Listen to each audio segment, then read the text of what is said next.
अज़ बिल्लाहि मिनश्शैतानिर्रजीम। बिस्मिल्लाहिर्रहमानिर्रहीम।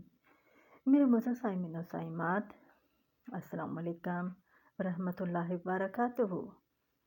क्या कभी आपके साथ ऐसा हुआ कि आपका दिल मुसलसल किसी चीज़ से रोकता रहा हो, लेकिन आपने इसे वहम समझकर नज़रअंदाज कर दिया हो, और फिर आहिस्ता आहिस्ता वही दिल आपको वो सब दिखाने लगे जो आंखों से नज़र नहीं आता।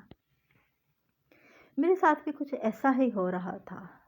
मेरे अंदर एक अजीब सी कशमकश शुरू हो चुकी थी। रात का ख्वाब और दिन में आने वाली अंदर की आवाज़ें एक दूसरे से मुकम्मल मेल खा रही थी। यूँ लगता था जैसे कोई मुझे बार बार समझाने की कोशिश कर रहा हो, लेकिन मैं जानबूझकर अनजान बनी आगे बढ़ती जा रही थी। वो सुबह बाकी दिनों से मुख्तलिफ थी। मैं अंदर से परेशान भी थी और मुतवज्जो भी। लेकिन फिर क्या हुआ, इसकी गुफ्तगू का सहर एक बार फिर मुझ पर मुसल्लत हो गया। मैं ख्वाब भी भूल गई और अंदर की आवाज़ें भी। मैंने खुद को समझाया ये सब मेरा वहम है, फजूल वसवसे हैं, मेरे दिमाग की बनाई हुई कहानी है। दोस्तों, क्या हम अक्सर सच को सिर्फ इसलिए जठला देते हैं कि वह हमें तकलीफ़ देता है? ज़रा सोचिए। लेकिन एक चीज़ बिल्कुल बदल चुकी थी। मेरे अंदर तजस्सुस पैदा हो गया था। मैंने खुद से सवाल किया, आखिर ऐसा क्या है जिसे मुझे बार बार रोका जा रहा है?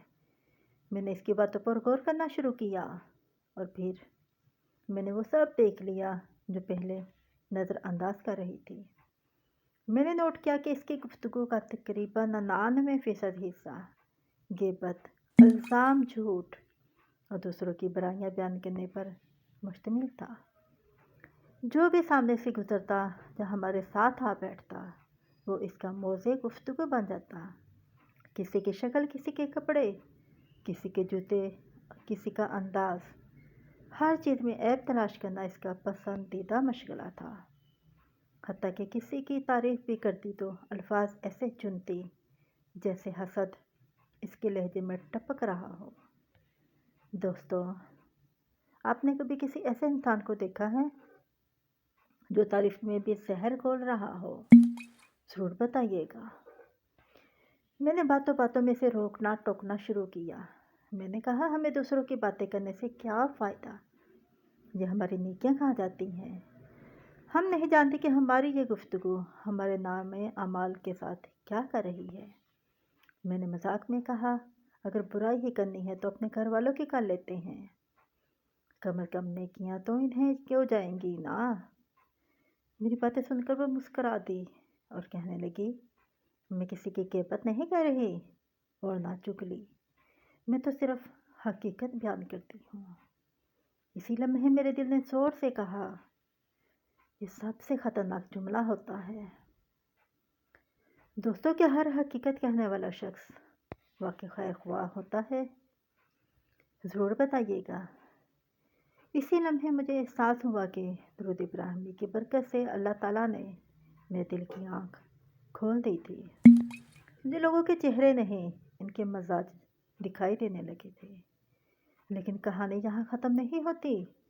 इसके बाद इसने जो रवैया इख्तियार किया वो मेरे वहम को यकीन में बदलने वाला था। मैं पार्ट 5 में वो वाक़या बयान करूँगी जिसने इस दोस्ती की हकीकत मुकम्मल तौर पर ज़ाहिर कर दी। आइए अब अल्लाह ताला से दुआ करते हैं। अपने हाथ बुलंद कर लीजिए। ए अल्लाह, हमें ऐसी सोहबत अता फरमा जो हमें तेरे करीब करे, और हमें ऐसी सोहबत से बचा जो बज़ाहिर अच्छी लेकिन बातिन में नुकसानदेह हो। ए अल्लाह, हमें अपनी ग़ीबत से और दूसरों की ग़ीबत सुनने से बचा। आमीन आमीन या रब्बल आलमीन। दोस्तों, अगर आपको ऐसी रूहानी, सच्ची और आंखें खोल देने वाली कहानियाँ पसंद हैं तो चैनल को सब्सक्राइब करें, वीडियो को लाइक करें और अपनी राय कमेंट में ज़रूर लिखें। दुरूद इब्राहिमी को अपनी ज़िंदगी का हिस्सा बनाएं और शेयर करना ना भूलें। शायद किसी को इसकी ज़रूरत हो और किसी का भला हो जाए।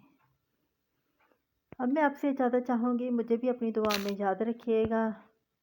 السلام علیکم ورحمۃ اللہ وبرکاتہ۔